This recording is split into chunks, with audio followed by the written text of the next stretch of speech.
Наружная реклама в оживленных районах столицы всегда помогает сделать товар или услугу легко узнаваемой. Сегодня в Сухуми рекламные щиты и вывески встретишь, пожалуй, на каждом фасаде дома. Особенно их много в самом центре города. Когда здесь началась рекламная вакханалия, сегодня вряд ли кто вспомнит. Стремительно. Буквально за несколько лет фасады практически исчезли под рекламной фанерой. При этом многие вывески и щиты не соответствуют нормативам. К примеру, эти вывески сделаны исключительно на русском языке, что уже нарушает закон о рекламе.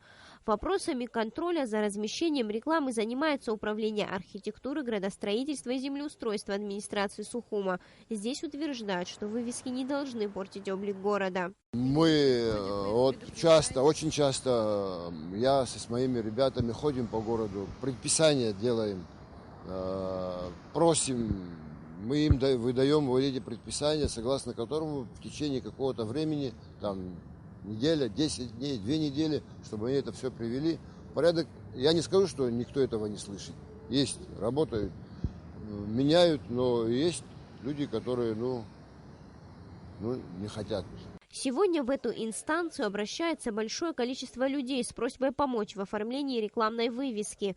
Специалисты подробно рассказывают обо всех принципах и правилах размещения рекламы. При этом они отмечают, что реклама на территории Абхазии должна распространяться на государственном языке.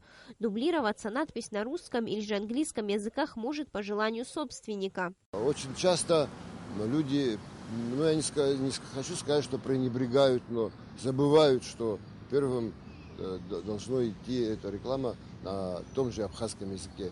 Пользуясь случаем, обращаюсь ко всем рекламодателям, чтобы они всегда обращались. Мы же только совет даем, мы только поможем.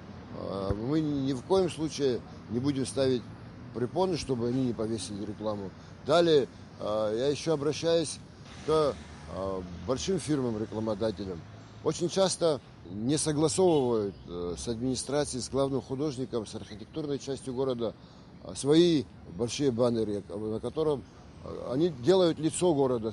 Несмотря на то, что сегодня существует орган, который помогает гражданам оформлять рекламные вывески, многие предпочитают это делать самостоятельно. Покупая или арендуя площадь под магазин, предприниматель наивно полагает, что теперь он вправе размещать информацию о своей точке, где пожелает и как пожелает.